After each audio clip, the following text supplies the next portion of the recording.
बिस्मिल्लाहिर्रहमानिर्रहीम। नाज़रीन, मैं हूँ आमशारी आरिफ हमीद भट्टी और आप देख रहे हैं यूट्यूब चैनल। अगर पसंद आए तो सब्सक्राइब कीजिएगा। नाज़रीन, आपने कुछ दिनों से लाहौर पाकिस्तान में होने वाली बहस देखी होगी। 26 फरवरी 2019 को भारत ने पाकिस्तान पर एक हमला किया। शिकस्त फाश उसको हुई। इधर उन्होंने हमारा एक दरख्त गिराया और एक आधा कबा मारा। अब भारत और अगले दिन 27 फरवरी को पाकिस्तान की पाक फौज और एयरफोर्स ने मिलकर भारत को ऐसा मुंह तोड़ जवाब दिया कि पूरी दुनिया पाकिस्तान की फौज और एयरफोर्स की तारीफ और फतह पर हैरान रह गई कि पाकिस्तान जो भारत से इक्विपमेंट में भी बहुत कम है, जहाज़ बारूद इससे कम है, लेकिन इसका जज्बा भारत को शिकस्त फाश दे गया, जिसकी वजह से मोदी समेत पूरे भारत में सफ़ा मातम मच गया। इस शिकस्त फाश इबरतनाक शिकस्त को भारत हजम नहीं कर सका। भारत मुख्तलिफ साजिशें करता रहा कि किसी तरीके से पाकिस्तान पे हमला कर कर कोई उसको जवाबी कार्रवाई दे, क्योंकि भारतीय आवाम इस शिकस्त को तस्लीम कर रही थी और मोदी को इल्ज़ाम ठहरा रही थी कि मोदी की गलत पॉलिसियों की वजह से जो दुनिया में भारत हवा बना हुआ उसकी हवा निकल गई और पूरी दुनिया भारत की फ़ौज की बुज़दिली, नाअहली, नालायकी पर बाकायदा थू थू कर रही थी। भारत को समझ नहीं आ रही थी कि वो पाकिस्तान से इससे कैसा बदला ले। इस दौरान पाकिस्तान की इंटेलिजेंस एजेंसी ISI MI ने बहुत मरतबा भारत ने जब पाकिस्तान पे हमले की तैयारी की या हिकमत अमली बनाई, उसका उन्होंने फौरी तौर पर पाकिस्तान को आगाह कर दिया, जिस पर पाक फौज ने मुकम्मल तैयारी कर ली। जब भी भारत ने सर्जिकल स्ट्राइक या किसी किस्म की स्ट्राइक के लिए हिकमत अमली बनाई तो पाक फौज की जवाबी कार्रवाई की हिकमत अमली जानकर उनके पसीने छूट गए और उन्होंने पूरी तैयारी के बावजूद पाकिस्तान पर हमले की कोशिश करना ही छोड़ दी। अब अमेरिका को उन्होंने तासुर दिया हुआ था, इसराइल को तासुर दिया हुआ था भारत ने, कि भारत जब चाहे पाकिस्तान को शिकस्त दे सकता है, उनके घर में जाके उनका नुकसान कर सकता है। कहा जाता है कि जब 2019 को जब उन्होंने हमला किया तो ये दोनों ममालिक को आशीर्वाद हासिल थी। जब उन्होंने शिकस्त देखी तो भारत के साथ साथ इसराइल में भी सफ़ा मातम बिछ गया कि पाकिस्तान की फ़ौज को ये तो नाकाबिले शिकस्त है, इन्हें शिकस्त दी नहीं जा सकती। भारत और अमेरिका की पुश्त पनाही के बाद पाकिस्तान पर नाकाम हमला करने वाला और पाकिस्तान के कामयाब हमले के बाद जब हमने उनका ना सिर्फ जहाज मार गिराया बल्कि अभिनंदन को भी निशानी के तौर पर पूरी दुनिया को दिखाया कि पाक फौज मारती कम है, घसीटती ज़्यादा है।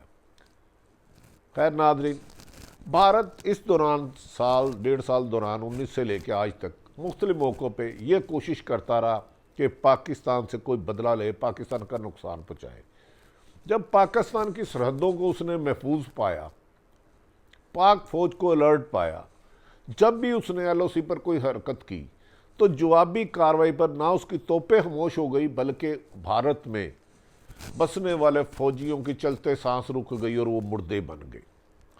अब उसने सोचा कि पाकिस्तान से बदला कैसे लूँ। इस मौके पर उसने पाकिस्तान में दहशतगर्दी के मुख्तलिफ मौके भी अपने हाथ से ना गवाए और दहशतगर्दी करवाता रहा।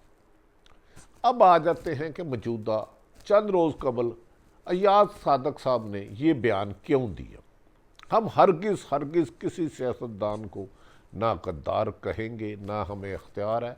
पाकिस्तान के तमाम लोग मुहब्बे वतन है, माँ सिवाय उसके उन लोगों के जो भारत के पे रोल पर हैं या भारत की खातर पाकिस्तान को बदनाम करने की कोशिश करते हैं। लेकिन इसका फ़ैसला हम पाकिस्तान की अदालतों पे छोड़ते हैं, वो फ़ैसला करें या पाकिस्तान के अहम अदारों पे छोड़ते हैं।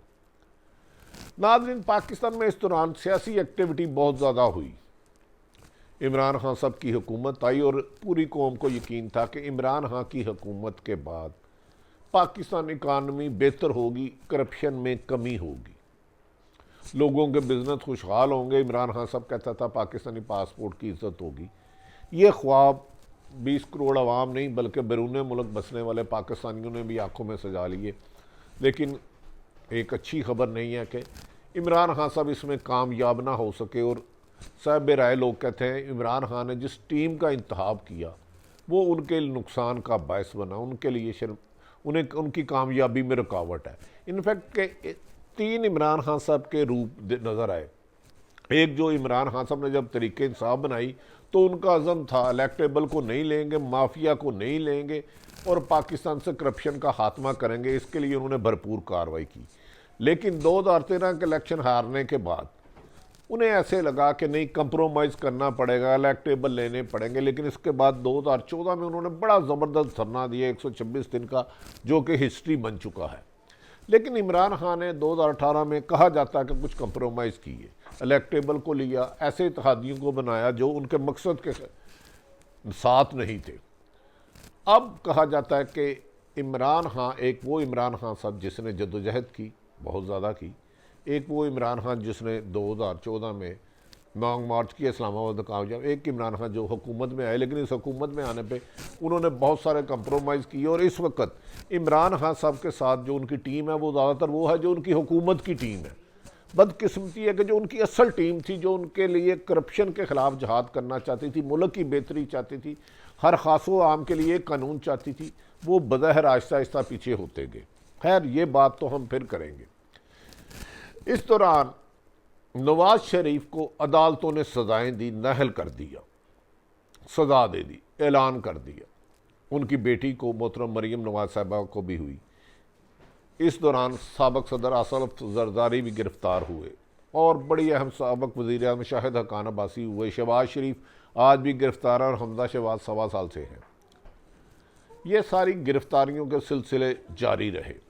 लेकिन जब नवाज शरीफ ने देखा कि सियासत में उनका किरदार ख़त्म होता जा रहा है, अदालतों ने उनको नाअहल कर दिया है, अदालतों ने उनको सज़ा दे दी है, इस दौरान वो अपनी फैमिली के बाकी लोगों के लिए NRO लेने की मुख्तलिफ कोशिशें करते रहे, जिसका मीडिया में अक्सर तस्करा आता रहा। लेकिन उनकी कामयाबी ना हो सकी। इस दौरान जब आर्मी चीफ कमर जवेद बाजवा की मुद्दत मुलाजमत 3 साल हो गई तो एक फ़ैसला किया गया कि पाकिस्तान इस वक्त हालत जंग में है, भारत पाकिस्तान पर जंग करना चाहता है, इसलिए भारत को इन हालात में फ़ौजी कमांड तब्दील नहीं होनी चाहिए। और हुकूमत ने फ़ैसला किया मोहतरम इमरान खान साहब ने कि कमर जवेद बाजवा साहब को एक्सेप्शन दी जाए। इस पर अपोजिशन ने भी उनका साथ दिया, पीपल्स पार्टी ने भी साथ दिया और वो वादे अक्सरियत से हुए। इस दौरान मुस्लिम लीग नून के एक रहनुमा कमर जवेद बाजवा साहब के गए, जिसकी ISPR ने भी गुफ्तगू की और उनसे नवाज शरीफ फैमिली के लिए मुकम्मल NRO लेने की कोशिश की, जिस पर उन्होंने कहा कि सियासी मामला सियासत में हल करें और कानूनी मामला अदालतों में हल करें। इसके बाद कहा जाता है कि अपोजिशन को बाज़ गैर मुल्की ताकतों ने आसरा दिया कि आपका फ्यूचर सियासत ख़त्म हो चुका है। मुस्लिम लीग नून की अक्सरियत मुहिब्बे वतन है, इसमें दो राय कोई नहीं। लेकिन मैं गलत ना मुहिब्बे वतन किसी को भी नहीं कह रहा। उनको गैर मुल्की ताकतों ने कहा कि आप इमरान खान की बजाय टारगेट फ़ौज को करें। फ़ौज जब डिफेंसिव हो जाएगी, पीछे हट जाएगी, तो आप अदालतों से प्रेशर डालकर, माजी में भी आपने फ़ैसले लिए तो फ़ैसले ले लें। इस पर उन्होंने एक PDM बनाया। PDM में अपने लाइक माइंडेड जो हमारी इस्टेब्लिशमेंट के ख़िलाफ़ थे उनको साथ मिलाया और तकरीरों का सिलसिला शुरू कर दिया। इस पर भी गैर मुल्की ताकतें जो पाकिस्तान की दुश्मन है उन्हें ठंडना हुई और एजाज सादक ने एक ऐसा बयान दाग दिया जिसको पूरी दुनिया 27 फरवरी जब पाक फौज और एयरफोर्स के शहीनों ने जाकर मारा और उनके 2 जहाज़ गिराए, उनका अभिनंदन को सड़क पे गिरे हुए आम शहरियों ने पकड़ा और मार मार के दुम्बा बना दिया। उस पर पाक फौज ने उनको पकड़ लिया। इस दौरान भारत ने पाकिस्तान पर हमले की धमकी दी तो पाकिस्तान की पाक फौज ने जवाब दिया, आप 20 जगह हमला करेंगे तो हम 60 जगह जवाब देंगे। और पाकिस्तान की तैयारी देखकर भारत बुखरा गया खौफ में तारी हो गया और उसने गैर मुल्की इंटरनेशनल सुपर पावरों को मिला के पाकिस्तान से रिक्वेस्ट की कि अभिनंदन को वापस दे दें और भारत आपके साथ आइंदा शरारत नहीं करेगा। भारत की शिकस्त फाश को देखते हुए पाक फौज का आला स्तई इजलास हुआ, जिसकी ब्रीफिंग आर्मी चीफ और DGISI ने दी, और इस मौके पर तमाम आप हुकूमती और अपोजिशन इत्तेहादियों को बुलाया और सारे हकायक सामने रखे कि पाकिस्तान ने उनके नाकाम हमले पर कामयाब हमला किया, जिसे पूरी सुपर पावरें मान चुकी हैं, लिहाजा अभिनंदन को वापस कर रहे हैं उनकी रिक्वेस्ट पर। लेकिन अगर इधर सवाल हुआ कि अगर भारत फिर करेगा तो उन्हें कहेगा भारत से इससे भी बदतरीन जवाब दिया जाएगा। नाज़रीन, भारत को अपनी ये शिकस्त ना देखी गई और उसने पाकिस्तान के कुछ लोगों को दानिस्ता और गैर दानिस्ता इस्तेमाल करना शुरू कर दिया। असल हकायक मैंने आपके सामने रख दिए, जिनकी टांगें कांपती हैं। वो मुल्क के वो दुश्मन मुल्क का जिसकी तादाद फ़ौज में 5 गुना ज़्यादा हो, असला 10 गुना ज़्यादा हो, उनके 2 जहाज़ नहीं गिराते। भारत पाकिस्तान से कांप रहा है, छुप के LOC पे फायर करता है और हम 10 दफ़ा फायर करते हैं। लिहाजा हमें सियासतदान चाहे हुकूमती हो या अपोजिशन से गुजारिश है कि सियासी मुखालफत करें। इमरान खान की हुकूमत चलती है, अच्छी बात है, नहीं चलती तो इसे आइनी तरीके से ख़त्म किया जाए, इसके ख़िलाफ़ साजिशें ना की जाए, अदम एतमाद लाया जाए, लेकिन जो भी करे आइनी और कानूनी तरीके से करें। नाज़रीन, याद रख लें, पाकिस्तान को भारत, इसराइल या अमेरिका से कोई ख़तरा नहीं। अगर हम अंदरूनी साजिशों पर काबू पा लें, पाकिस्तान में बैड गवर्नेंस ख़त्म कर दें और करप्शन मिनिमाइज़ कर दें और महंगाई का ख़त्म कर दें, तो पाकिस्तान को दुनिया की आने वाली सुपर ताकत बनने से कोई नहीं रोक सकता।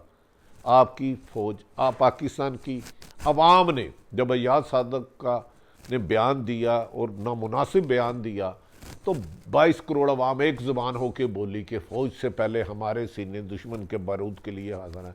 यही वजह है कि आपकी फ़ौज का जज्बा ईमानी भी मजबूत है, एयरफोर्स का, नेवी का और पाकिस्तानी अवाम का। पाकिस्तान के खिलाफ उगने वाली हर आँख बंद कर दी जाएगी, हर हाथ काट दिया जाएगा, और भारत को जब भी नक्शे से ख़त्म हुआ तो वो पाकिस्तान के हाथों से होगा। नाज़रीन, पाकिस्तान की बेहतरी के लिए अपनी अपनी जगह बैठ पे कोशिश आ रहे। पाकिस्तान है तो हम सब हैं, इसकी तरक्की खुशहाली भारत की मौत है। पाकिस्तान में हर बंदे को सियासत का हक़ है, लेकिन मुल्क की सलामती पे कंप्रोमाइज़ नहीं किया जाएगा। पाकिस्तान जिंदाबाद।